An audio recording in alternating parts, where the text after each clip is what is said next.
Breast cancer diagnosis is life-changing, and still today, it is the most common non-skin cancer among American women.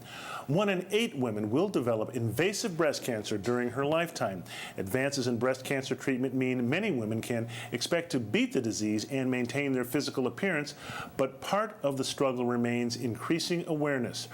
Earlier this week, Alberto Vasallo sat down with a highly visible champion who used her national platform to discuss her diagnosis. Here's our interview.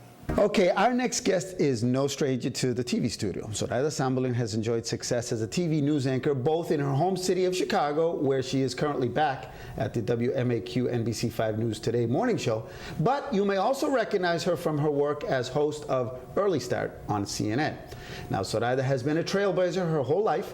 After a fairly typical Latina upbringing in a Puerto Rican household, she became the first Chicago on-air broadcaster to work at both English and Spanish language stations simultaneously, and her NBC5 News Today show was a pioneer in early morning newscasts, which actually set a trend across the country.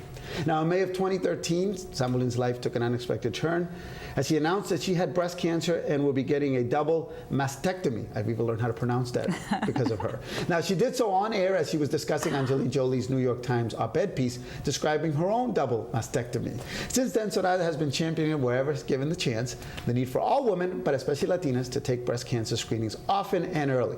It is a true pleasure to welcome to Urban Update Zoraida Sambolin, who I admired professionally and personally. Thank you for stopping by. Oh, I'm thrilled to be here. It's taken us many, many years, but here we are. Yes, absolutely. And as I said, I've been following your career. Many of our viewers have seen you on television, and that moment where you announced to the nation. And as actually, I was thinking back, you had told me right before, I mean, right. that was just happened to me in New York.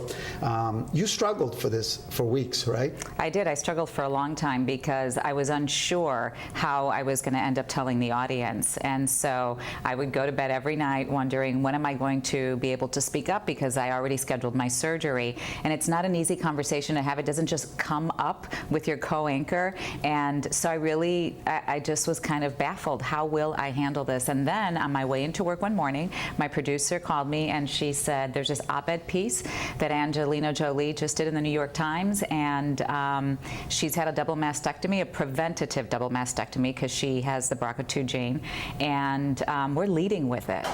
And at first I thought she was kidding, because I thought, well, this is CNN. We're not leading with something like that. And she says, no, we are leading with this story.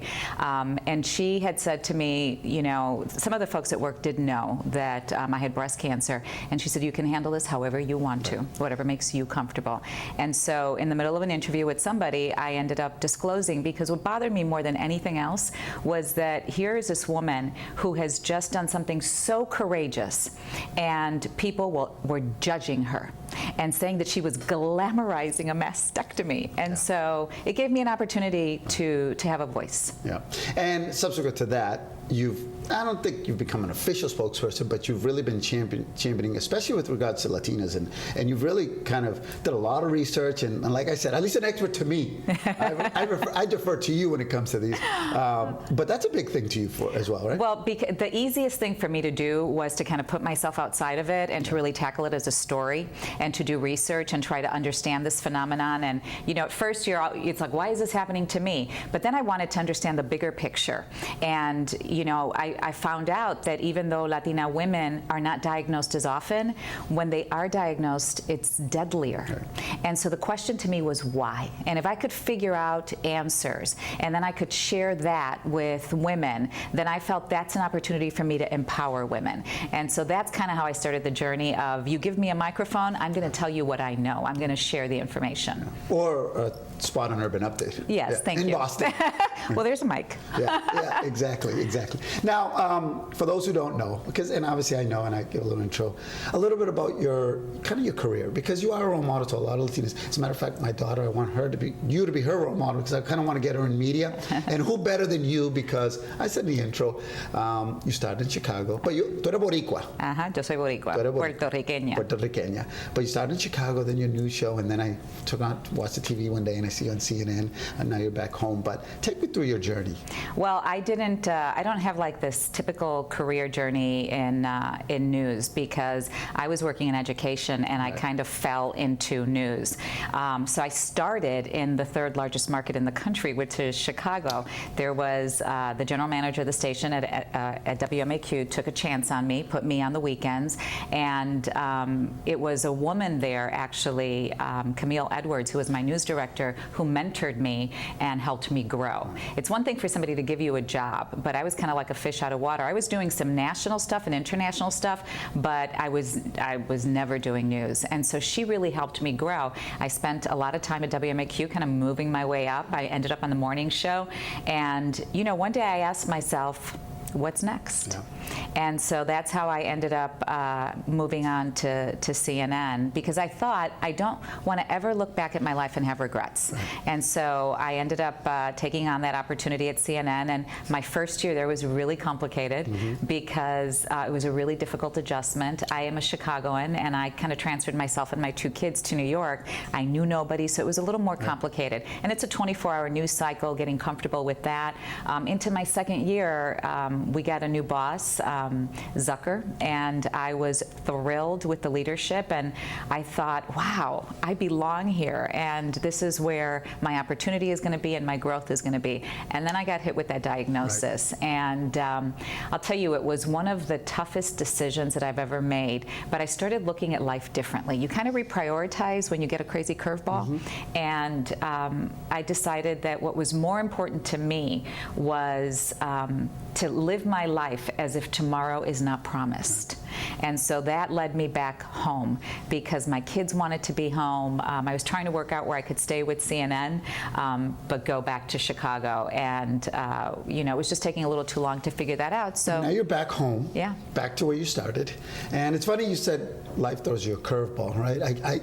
Is that a baseball term because of who's waiting for you at home in Chicago? And should we let our viewers know, even though we're in Red Sox Nation here, it's the wrong color socks. No, it's the right color socks for me is white. Here we go. We go through this all the time. Now, her co-host on CNN. Oh, John Berman. Yeah, he was a big Red Sox guy. Oh my God. Yeah. He's well, no, let's correct that. He's a big baseball fan. Yeah. And so to him, he wanted to go scouting with Kenny, because at the end of the day, what he loves is baseball. Yes, he is devoted to his Red Sox, but he follows a White Sox religiously. So wait, you said Kenny, but you didn't tell me who Kenny was. Oh, Kenny Williams. He's the executive vice president of the Chicago White Sox. Happens to be my husband. Yeah. I remember the whole engagement process, and we would go back and forth, do a little baseball stuff, chat. Yeah. And I would always tell you with the wrong socks, but you know, I see you're happy now. Yeah, well, I'm not a real baseball fan. Right. I'm a basketball fan. So at the end of the day, my loyalty is to the White Sox, because they're my family in another way. But in a certain way, you have real affinity to Boston, I know. I do love it here. I think it's beautiful. I've got my son here right now, who's going to go play basketball at Harvard as part of a camp that they have, and so we're checking out the town. So who knows? What do you think of Boston so far? I love it. You do? I have a nephew here also, and so yesterday I had dinner with him, and the town is absolutely beautiful. So I guess if I had to have a second home, this would be okay. Oh, okay. I got an extra bedroom, so in my house. All right, well, listen, thank you for stopping by. It's awesome to have you finally here in Boston. This was about 6 years in the making, this interview? Yeah, it was. But if I could say one final thing, because it's one thing that I didn't say, and that is that for women, when we talk about, you know, breast cancer and what I've gone through, my journey, that it is the most important thing that a woman can do is to go get a mammogram and to make sure that she's taking care of herself. Because as Latinas, we're always taking care of our husband Everybody and our else. children, and we never think of ourselves. And that really is the #1 problem. So that's what we have to do, put ourselves first, women. All right, I know. Good job. Thank you you so much. I'm so proud of you. All right, that's it. Zoraida Sambolin in Boston. That was my one of my bucket list interviews, so I'm glad I did it. That's sweet. So, great job. And so the important battle against breast cancer continues. Kudos to all survivors and to those battling it. Don't go away. Urban Net Bite returns right after these messages.